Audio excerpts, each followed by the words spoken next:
But working and being able to speak the same language as these people, I think, is such an important skill, no matter what industry or field you're in, because even if you're not the subject matter expert in something, you have to be able to have conversations with people who are, and to know how they view things, and to see how not only can they help you with something, but how can I as a food scientist then help them back. Welcome to episode 15 of the FoodGrads Podcast, the podcast where we explore careers in the food, beverage, and hospitality industries. I'm your host, Veronica, a molecular science graduate student and career partner with FoodGrads. On this week's podcast, I interviewed Ridhima Phukan, a product developer with Danone North America. Danone North America has many brands you might be familiar with, such as Activia, Vega, Stoke, and International Delight. Another cool fact is that they're the world's largest B Corp, with over 45% of Danone's global sales covered by the B Corp certification, which is really cool and one of the reasons that Ridhima chose to work there. In this episode, Ridhima talked about her role as a product developer in the ready-to-drink category, specifically in coffee and coffee creamers. She shares her experiences on how she made her time at the university a unique one by traveling the world on her co-ops. These co-ops led her to learn how to communicate with people of all different backgrounds. What's important is that you treat people with kindness, because at the end of the day, we're all people. So, with that, on to the show.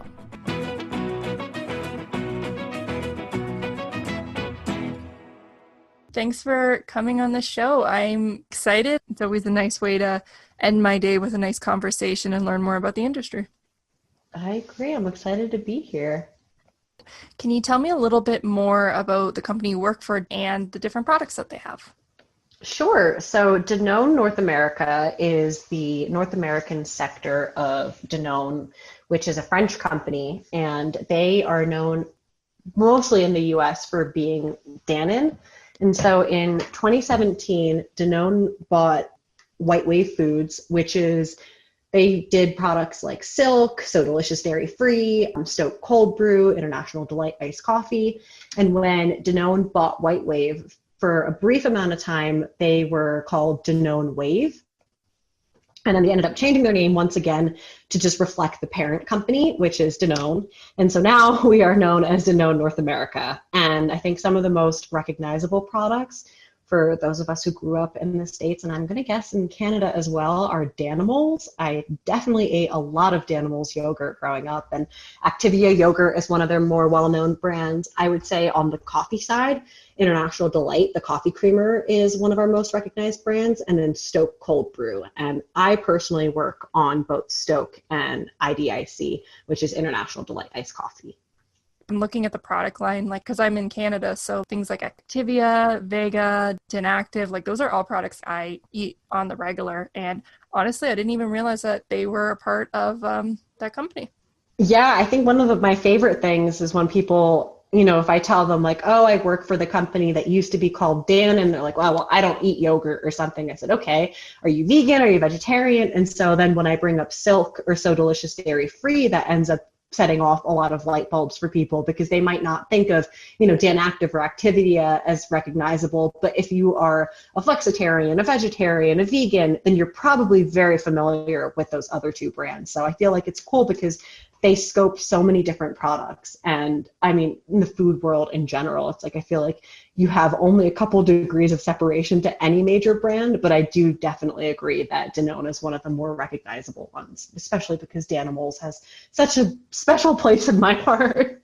Personally, I was a kid who didn't really like yogurt growing up, and I still, to be honest, I'm not a big yogurt fan, but everyone around me had the Danimals, and I'm just huh. Definitely a lunchbox staple in elementary school. Yeah. Did you have a favorite flavor? I don't remember which ones. I just remember there was one that I had was banana, and I can't remember if it was a strawberry banana or just banana, but there was definitely some sort of Danimals banana that I remember eating copious amounts of as a child.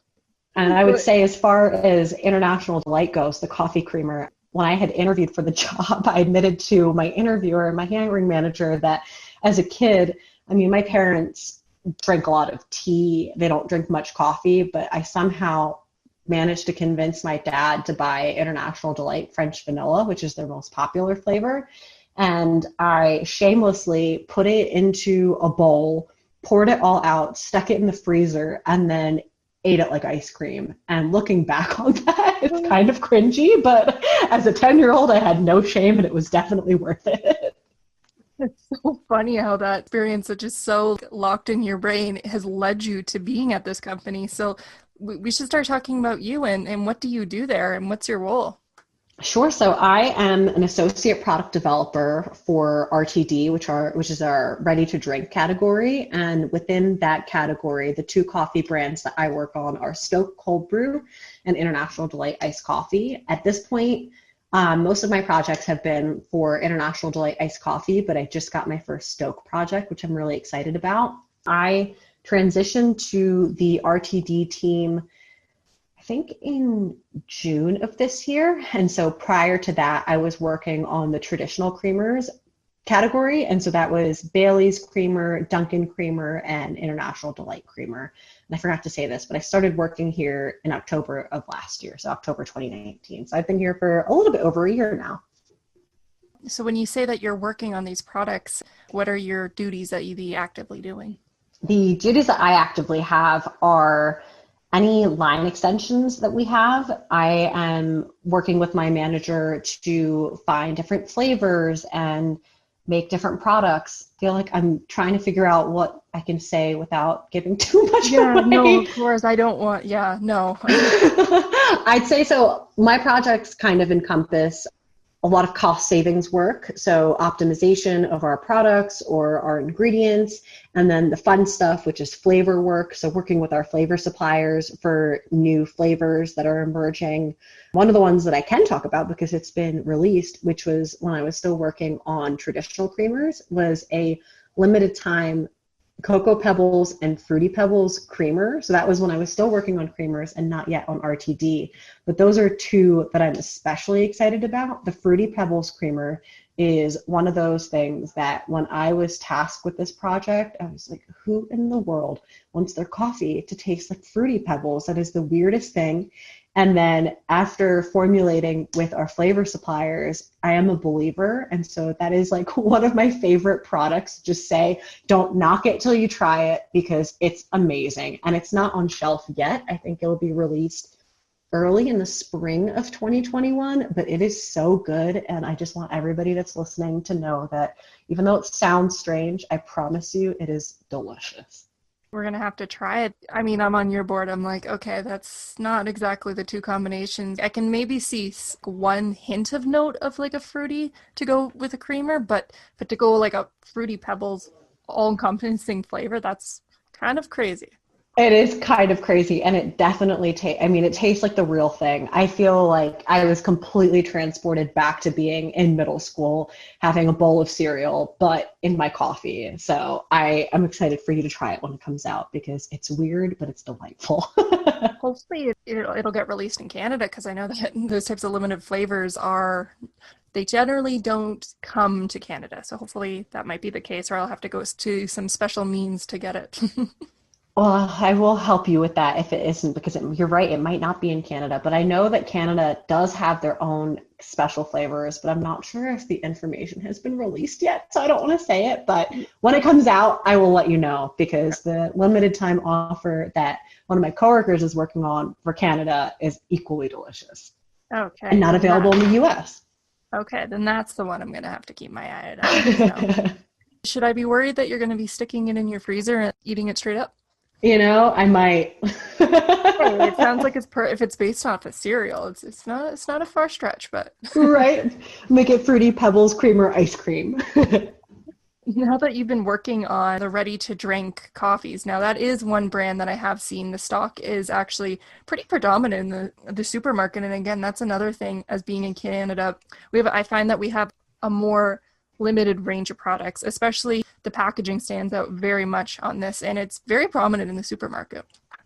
I love Stoke, and I feel like I might be biased because I work for them, but when I say that it's the best cold brew that you can buy at a grocery store, I stand by that 100%. I think it's just so smooth and so easy to drink. And unfortunately, at this point, I can't take credit for any of the formulations that are on shelves that you're enjoying and that I'm enjoying at home. Those are all my boss, Hannah. But I think it's a phenomenal product, and I'm so, so excited to be working on this team for that reason. How has it been learning about coffee, and has there been anything that's been really interesting to you that you've been learning about it? Yeah, so I mean, I would say that I graduated from Drexel University in 2019 in June, and then I started working at Danone at the very end of October, basically November of 2019. And throughout my time in undergrad, I feel like I was very lucky to have been exposed to a lot of coffee stuff. I worked at La Colombe in Philadelphia in their flagship store in the bakery, but I befriended a lot of the baristas and even the like owners and CEOs, Todd and JP of La Colombe.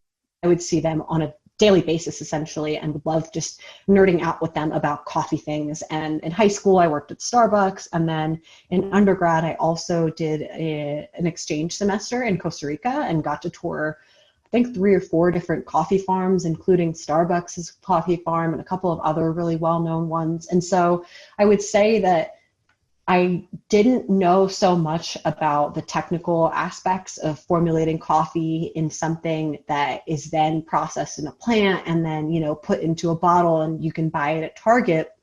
But I was very interested in coffee because I drink so much of it that I definitely loved every opportunity that I got to talk about it and learn about it, be it different brew methods or different, I don't know, just like what is a Q grader and what is the coffee flavor wheel, and working now with the Specialty Coffee Association and attending their symposiums and their webinars. By no means an expert, but I feel like I've been kind of tangential to the coffee world for several years. And so I'm just really, really happy to be where I am right now because it's a product that I love to consume. And so learning about it doesn't really feel like work. And I feel really lucky to be able to say that just because, again, I've always been interested in coffee. And so I love coffee stuff. And while I might not be, the number one expert by any means, I'm just always so excited to hear from experts and just learn about what they're doing. Oh, that is so cool. It really is. I mean, I think it makes a really big difference when you're working on a product that you actually enjoy, just because, and I feel like that sounds so obvious, especially for food science. I mean, I would wager to say that most people who are in food science love food, but it's like, I love food and beverages, so, and especially coffee. So I'm like constantly pinching myself to just be so grateful for where I am right now because it's amazing. Yeah, I feel like I'd be the same. I'm a tea drinker, so I feel like if I had the opportunity to work on like green tea type drinks all the time, I think that would be amazing. It is, and I feel like for some people, they say like, oh, if you work on a product that, you really like, it ends up ruining it for you. And I cannot say that I feel that way, and I can completely understand from tea too. I know, I'm blanking on it. Celestial Seasonings? I think that's what they're called.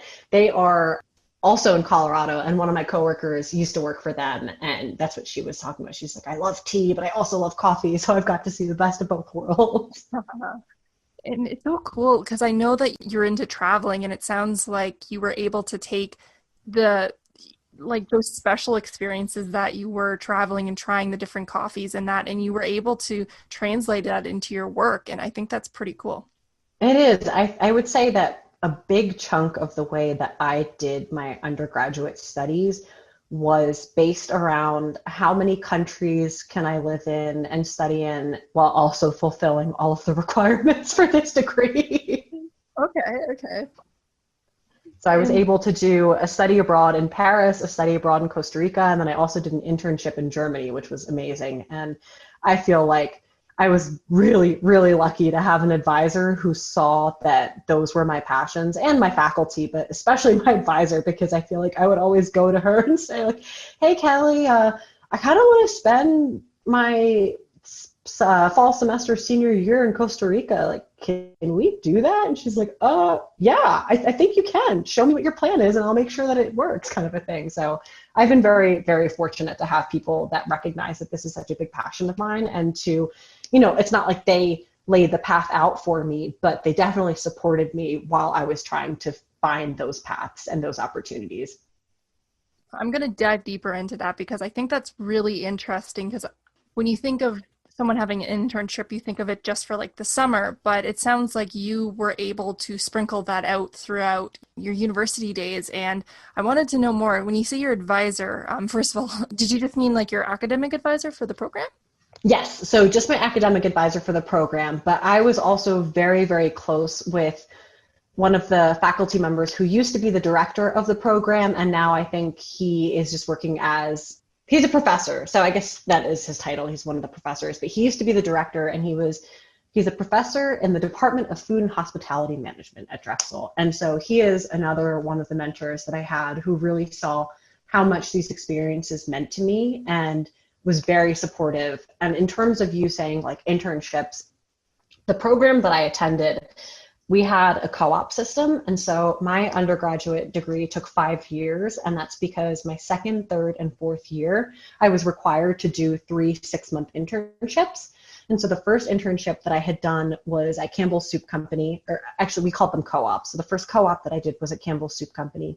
The second co-op during my third year that I did was in Germany at a vertical farming startup called Infarm. And it's really funny using the term startup for them now because they have absolutely exploded in the time that I used to work there. I feel like every time I go on Food and Tech Connect or a different type of newsletter like that, I just see Infarm gets another 12 million euros of funding or another, like they are absolutely killing it. And I think it's so cool to have been able to start or just to see them from where they were when I worked for them in 2017 to now where they are in 2020, which was not that long ago, but they've just bloomed and exploded. And I think it's really cool. And then my third co-op was at Aramark in Philadelphia. But then honestly, throughout all of that time, even when I wasn't on co-ops, I was doing other internships, be it remote internships or in person. I worked in a ton of restaurants. I worked in a bakery. I really love working. And so I always sought out opportunities to be able to work and be more connected within the food industry, be it in the restaurant industry or, the CPG, FMCG industry as you and I know it. You really took your university experience and you made it your own. And especially I think that's such a smart way of going about it in terms of trying to see different aspects of the industry. And really, it sounds like you explored so many things to see what you really liked, whether it be the front of the house to, like I say, the restaurant industry, but then working in the manufacturing goods. So you really have a perspective that's really unique because you can see at each step where a product could be. I'm assuming, especially in coffee with the product that you're working, it really can put into perspective what the customer wants. Completely. And I would say, I'm no coffee expert. I'm not a culinary expert. Like I would never call myself a chef. I was a cook and I was a baker. But working and being able to speak the same language as these people, I think is such an important skill, no matter what industry or field you're in, because even if you're not the subject matter expert in something, you have to be able to have conversations with people who are and to know how they view things and to see how not only can they help you with something, but how can I as a food scientist then help them back? And I would definitely say that I definitely took advantage of every single opportunity that I could in undergrad. And you know what, mind you, it's not like I had a perfect GPA by any means. And I think that I was completely okay with not having a 4.0 because of all of the extracurricular things that I was involved in that gave me such an amazing experience. And especially something like studying abroad in Costa Rica and in France and in Germany. I mean, seeing different food cultures is also really cool. And being in a really global organization like Danone now, it's awesome because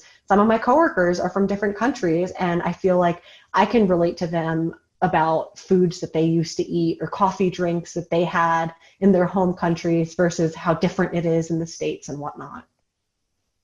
That's lovely. And I love, that's the thing about food, that it's a very global thing and everyone has, every country, every culture even within the same country, there's like special regional type cuisines, and to be able to share that with others, I think that is exciting.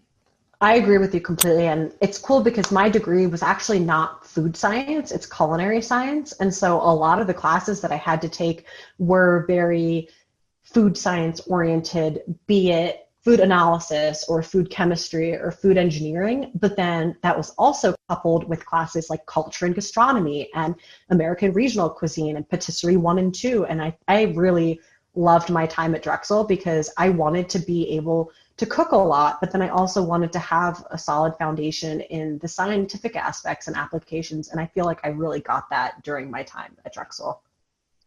That's really unique. And I also wanted to circle back when you were talking about communicating with, the different types of people, and that these experiences did help you learn. And I was curious about, I wouldn't say advice, but is there something that you could share about what you've learned about being able to talk to different people, and how do you come to people when you're not necessarily the expert?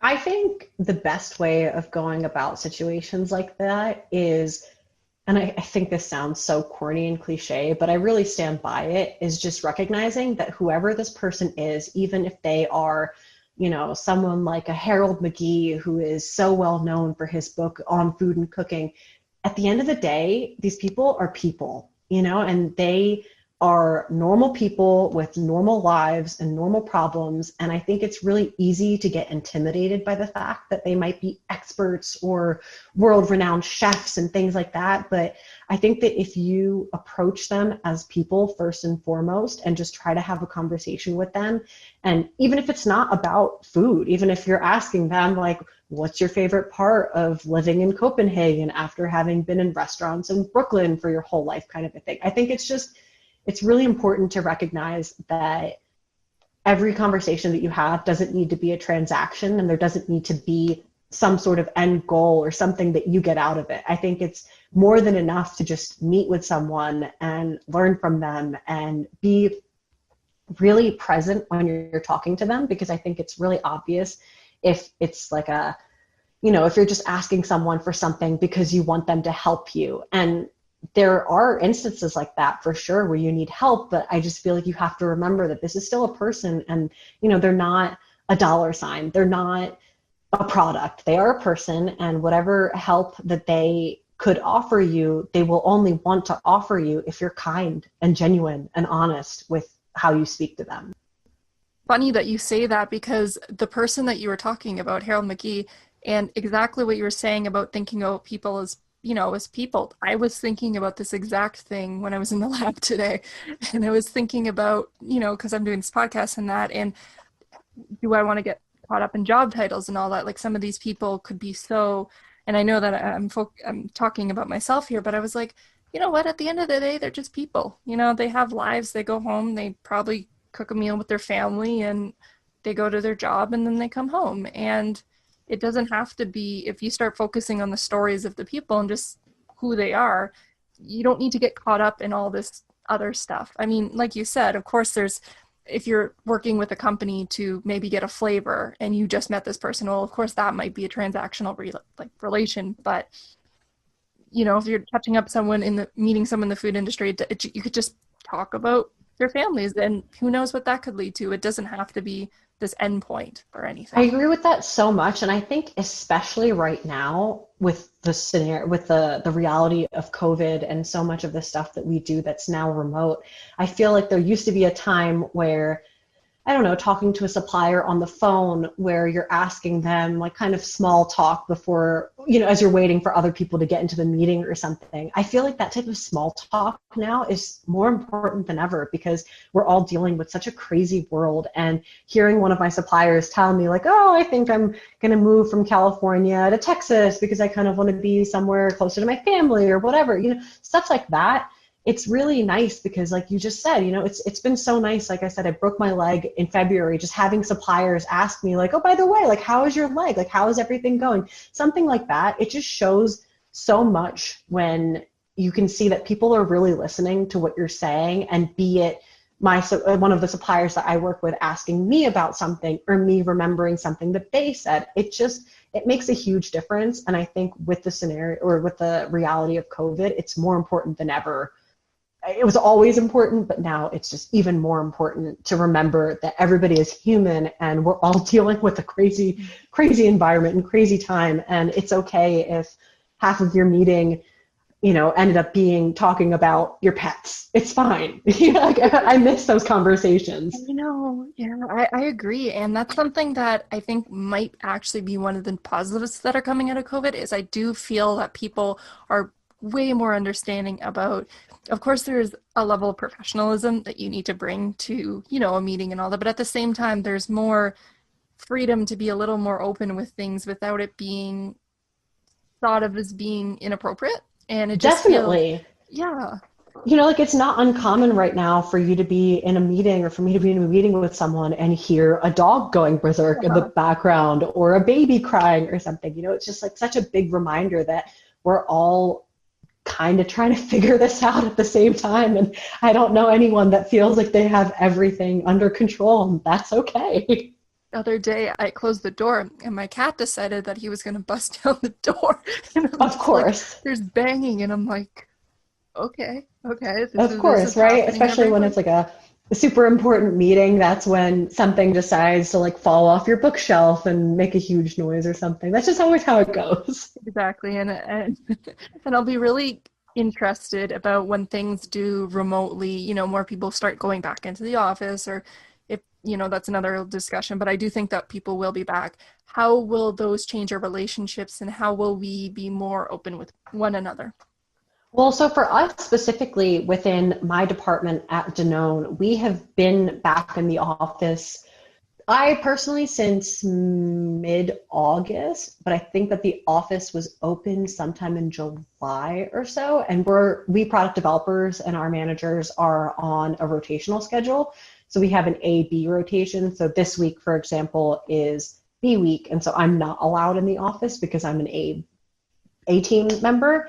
And it's funny because I feel like being in the office and seeing coworkers, even if it's just for a few minutes, it's so nice. It feels so normal sometimes, just being able to be in the lab and then ask somebody from a different team, like, how are you? Like, how have things been going, kind of a thing. And I feel really glad that we have the opportunity every other week to go in when we want to or need to, because food science is the type of thing that there is a lot that you can do remotely, but you can't really do everything remotely. And so I'm glad that we have the flexibility to do both. Yeah, I agree. And I could imagine as well, when it comes to, developing products, like you just said, you could do a lot at home, but sometimes the ideas that end up getting pushed forward come from that small chat conversation that just isn't initiated from home. Exactly. There's so much collaboration that you can find ways of going about it in these crazy times through Zoom and WebEx and whatnot, but it'll never be the same as being face-to-face. So I'm really glad that the weeks that I am in the office, I'm still able to bounce ideas off of my coworkers, especially during tastings and stuff, and have their feedback right away for the exact reason that you gave. There's just so many ideas that happen and come about just because you're talking to someone about something, and then that sparks something in their mind and they bring it up, and then you take that feedback and you're like, oh my goodness, what if we make XYZ? And so that's definitely something that, in a world where this situation ends, I hope, that I'm really looking forward to. Yeah, totally. That's something that you're looking forward to, though. What do you like about your job? What I like about my job is I wanted to work at a company that really practices what they preach. And I feel that when I was on my job search, I really wanted a company whose values aligned with mine. And Danone North America is actually the largest benefit corporation in the world. And because of our benefit corporation status, that means that we are held to higher standards for sustainability, for equality in terms of parental leave benefits for both paternity leave and maternity leave, in terms of pay equality and just environmental stewardship and so many other things that are really important to me. And so I wanted to be at a company where other people felt like that's important and not just something to put on the website that looks good for marketing, but that's actually something that we're all striving to create. And so Danone's motto is like one planet, one health, and just recognizing that we all have such a huge role to play in creating a better future and a better food system for everyone to enjoy for generations to come that is more regenerative.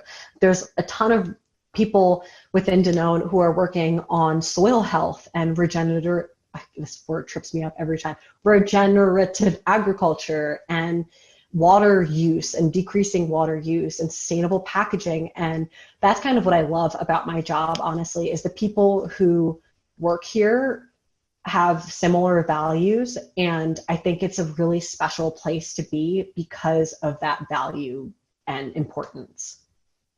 I had no idea that they were Canada's largest B Corp. And that's amazing because I know that being able to work at a company that follows your values, of course, that's going to be the reason why you want to come into work, regardless of the role that you're doing, because you're going to want to do good. But I think that's so cool that you have people like looking at the soil, and that's awesome. It is. And I mean, to know, and it's really funny because right now we are the world's largest B Corp, but the B Corp team specifically always says all the time that we are more than happy to give that candle to someone else and pass that torch on, like in a sense. And I think it's such an amazing motto, basically, that while yes, we might be the largest B Corp in the world today, we don't want to be the largest B Corp forever, because we want other companies to also see the importance and take that responsibility, basically. And I feel like that is such an interesting perspective to have, because it would be one thing to say, like, you know, we're the largest B Corp in the world, we want to be that way forever. But instead, there's this mentality of, yeah, sure, we are right now, but we're hoping that that just means that we can pave the way forward for other companies to follow suit.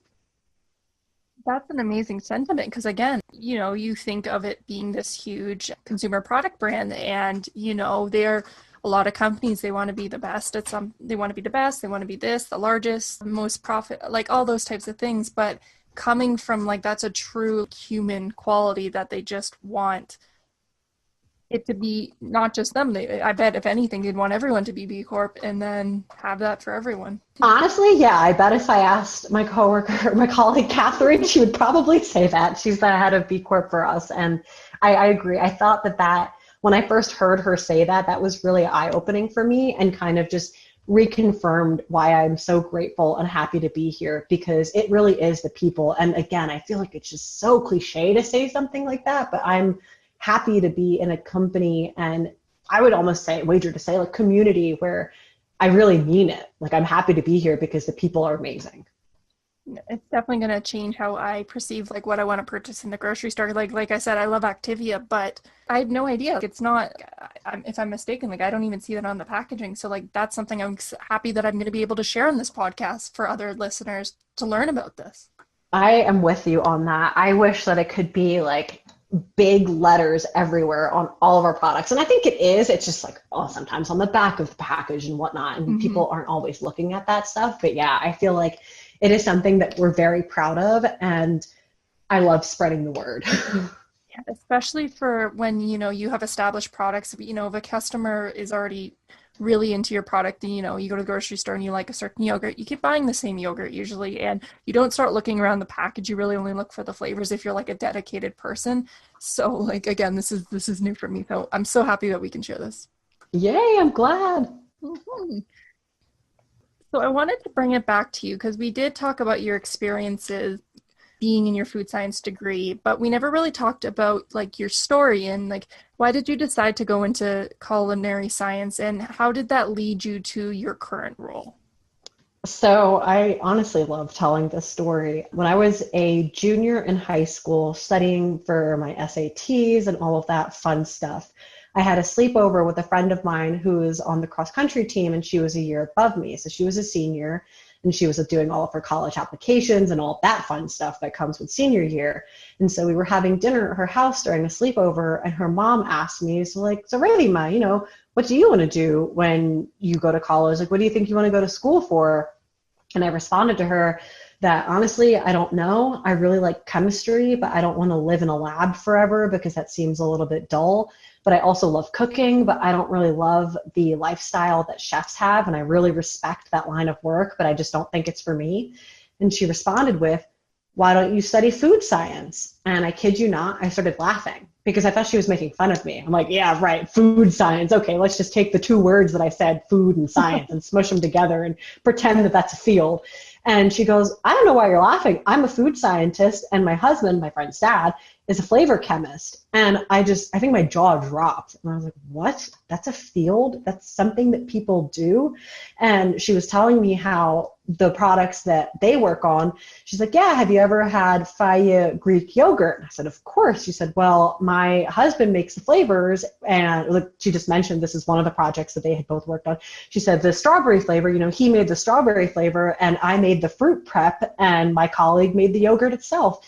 And that was mind-blowing. I mean, I never thought about the people who are actually behind the scenes making the products that we see on our store shelves. That was so beyond my scope of understanding. And so I basically just asked her, I was like, holy crap, that is so cool. Where did you go to school for it? She said Drexel. And I was like, all right, cool. I think I'm going to go there. So that's basically how it happened. It's funny how one conversation can really change the trajectory of where you want to go. Well, it's huge. I mean, I just feel like in high school, sure, I knew what chemistry was and I know what culinary arts is, but I had never known anything about food science. And it kind of got to the point that when I would tell my teachers in high school, I think I want to go to school for food science, it was honestly me telling them what the industry was because so many of them had never heard of it either.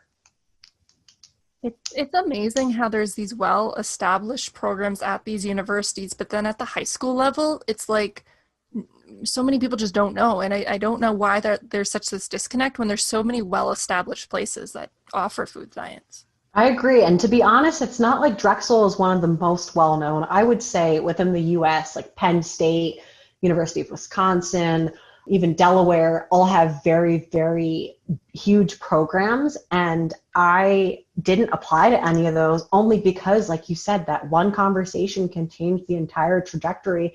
And I knew that I wanted to go to a city school. And so when my friend's mom mentioned Drexel, it knocked off every single box on my checklist. I mean, it was in the city of Philadelphia. I love Philadelphia. It was a food science program that had a huge culinary component, which is why it's called culinary science. So that was a huge selling point. I just felt like it was so serendipitous and I wouldn't have traded it for the world. I love that. I do. And it's always nice, especially as a high schooler, to know what you're going to be doing after. That takes a lot of stress off. You know, it's funny too, though, because I can definitely say that my parents, especially my dad, were really worried because they felt like I should go study chemistry somewhere or study something a little bit more general like biology and then eventually go into something more specific like food science. And it was one of those moments where, I know that my parents care about me and that they have my best interest at heart. But at that point, I just decided, why would I want to study something other than what I now know I want to study, kind of a thing? And I get the desire to be more well-rounded. But once you enter the food industry, you even see that there are so many ways to get super, super technical and really, really delve into one area if you want to. But if you want to stay a little bit more broad and be a product developer that works on a ton of different products, you can do that too. And so it was something that I feel like my parents were kind of scared. They're like, we're going to study what, where, kind of a thing. And now, of course, years and years later, they are they were always supportive, but they had that kind of healthy skepticism that parents often do. And now I think they recognize that I made the right choice for me and they feel like it was definitely the best choice, as do I. It's nice to hear that. And especially as well with food science programs, like you would definitely know, I know you did the culinary science, but it's almost like it's so broad, but it's specified enough that coming out of the degree, you can do so many different things within the food industry. But then the sciences that you're learning going into these programs, it's so diverse. Like you're learning about biochemistry, you're learning about, traditional chemistry, the chemistry organic chemistry. Not my favorite, but yes, learned it. But exactly, like you're still being exposed to all these concepts that you might not even, like maybe the generalized chemistry program, like the one that I went through, arguably it's much more diverse, and like you can look at the different fields, but with something like a food science degree, it's so broad, but it's so specified that you're still getting that science, applied science understanding.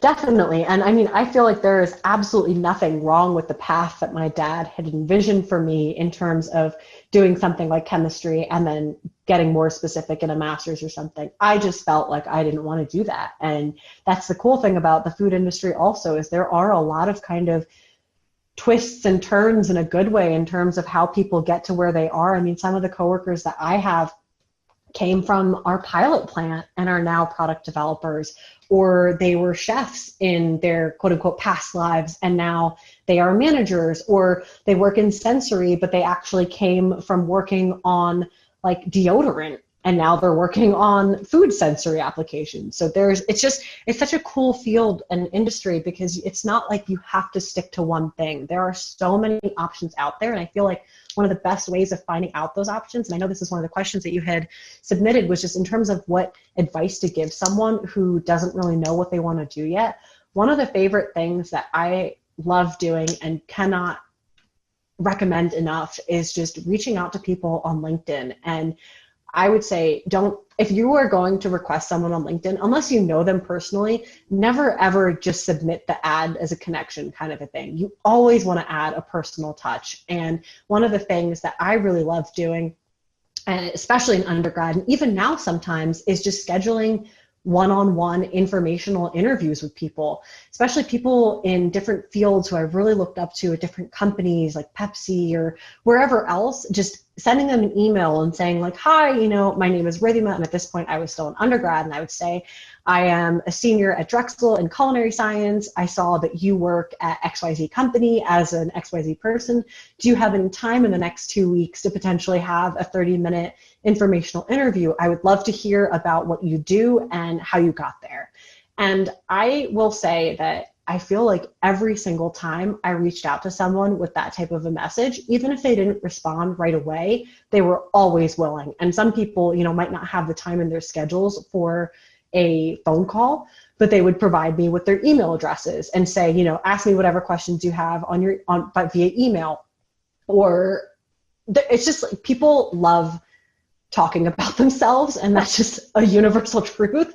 But I feel like people who are successful in whatever way that you want to refer to success as, I think that people tend to like to pay it forward and help others, especially students, but it doesn't even have to be a student. And this is kind of why I brought up the not being transactional in your approach, because if you reach out to someone and you say to them, hi, my name is Ridhima, I'm looking for an internship next year, how can you help me? If you're the one receiving that kind of message on LinkedIn, would you want to talk to you? Probably not. That sounds so rigid and fake almost, like I'm a person, I have something to say. I'm not here to just like necessarily help you find a job kind of a thing. And the nice thing is there were so many people who, while I had these very natural conversations of just like, what do you do? Where did you study? What advice do you have kind of a thing? Eventually it would come down to them asking me like, oh, did you know that our company has an internship program? You should apply kind of a thing. And even for the people where that didn't happen, I am so grateful to the amount of people that I reached out to like this, because when it came time for me interviewing for the current job that I have at Danone, I knew in my heart, I was like, this is the job that I want, and I want it so bad. And so I would reach out to some of the people who I'd reached out to prior, and I asked them, I said, hey, thank you so much for all that amazing advice you gave me. I just want to let you know I'm basically interviewing for my dream job. This is the position. What do you think I should ask my interviewers? Like, what are good ways for me to show that I am so interested in this role and I want it so badly, but showing that I've done my research? And again, every single person that I had asked for help with that, they all responded and gave me amazing advice. And now I am where I am, and it was so, so nice to have that help and just ask people like, okay, so one of my interviewers is the hiring manager. What should I ask him? Versus somebody else that I'm being interviewed by is somebody who I might not actually work with on a day-to-day basis, but would probably be good to learn more about the company from. What should I ask her? And just stuff like that. That advice is so sound, and it's so good because it's coming from our personal experience. And you're showing the interest of being, you want this as your dream job, but you're not saying, hey, this is my dream job. I barely talk to you, but can you put my resume forward? It wasn't coming from that. It was coming from, I think that someone if you're thinking about them in the position, and I think that's a key thing that you said, is to think about, if you were to receive this message, how would you feel about it? But getting a message, oh, I had this really cool like student, or even young person, or whoever's applying for this job, and they were asking me about how to ask questions in an interview. It wouldn't take them too long to give you an answer for. It seems so genuine, and it doesn't seem like you're just trying to get a job. Like you're trying to gauge this place because you want to be the best for them. Exactly. And you're totally right. It's just so important to recognize that people are people and you have to treat them that way. And it's, such a funny way of bringing the golden rule type thing full circle. But people are really helpful if you are willing to be kind and genuine in your approaches with them. At least that's what I have found. And for instance, even when I got the internship in Berlin, at that point, I had never been to Germany. I think I had just read that Berlin was a really good place to work at a startup. And coming from the experience that I had the summer before at Campbell's Soup, I was like, cool, I would love to have a much smaller experience. And I remember I had just Googled Berlin food startups and contacted every single company that came up. And I think of the top 10 food startups in Berlin, I emailed all 10 of them, and one of them responded, and it ended up being the company that I worked for. And so again, I just kind of said to them, like, I am a culinary science student. I know very little about vertical farming, but I know that I could help you in this way. Would you ever consider having an intern from the United States? And I think I was a little bit more eloquent than that, but that was the basic gist of me asking them, and they did offer me an internship position. And I still talk to my colleagues from there to this day. I feel like every single time I see something on LinkedIn, or like I said, Food and Tech Connect, I'll email or just ping them on LinkedIn and just say, holy crap, this is so cool, way to go. And I'm not trying to get a job from them right now. I'm just reaching out to an old friend or coworker. It's just nice to remember that these people are people. I think that's a great messaging, and I'm going to leave it there because I think that you've said everything that a student should come, because at the end of the day, we're all human, and you want to treat everyone nicely, you want to treat them with respect, with kindness, and that should translate to all your interactions in the business world and professional world and all that stuff as well. Definitely. I could not agree with that more. The last question, though, I'm going to ask before we end it off here is, where can people find or connect with you? I would say LinkedIn is best. I have been taking a kind of like social media hiatus during COVID, but I'm still fairly active on LinkedIn, so that's probably the best place to find me. Okay, so I'll link it in the show notes, and if anyone does try to connect with you, you guys got to make sure that you're putting in a nice, considerate message. You better send a real note. Exactly, that just proves that you've listened to what I said. Hey, perfect connection. I really enjoyed your advice on the podcast. Let's connect. Well, maybe more eloquent than that, but we got you. Beautiful. Looking forward to exactly those types of messages. And honestly, for people, like, I am so happy to answer any questions that people might have, even outside of the scope of this podcast, just because I know that right now with COVID, things are especially difficult, that I am so grateful to the people who helped me that I would love to be able to pay it forward to others as well. Well, thank you so much for being on the show. I really loved this conversation. And you know what? For me, it was just a nice chat to, learn more about everything and as well, like, connect.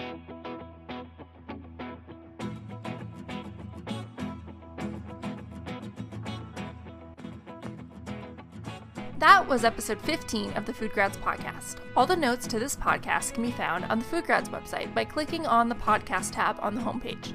There, you can find the notes to any past or future episodes.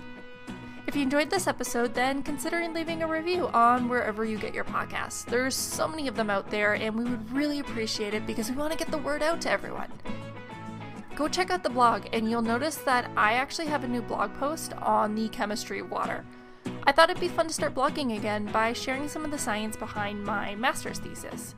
I love what I do and I want to share it with others, and it might be of benefit to me because after all, they do say the best way to learn is to teach others. So that's it for this week's podcast episode. Thank you everyone so much for listening, and I'll see you next week.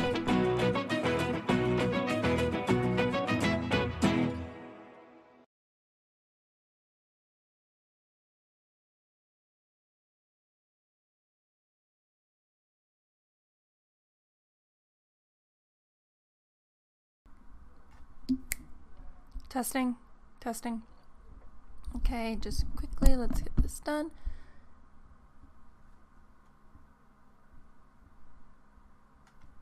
Another cool fact is that they're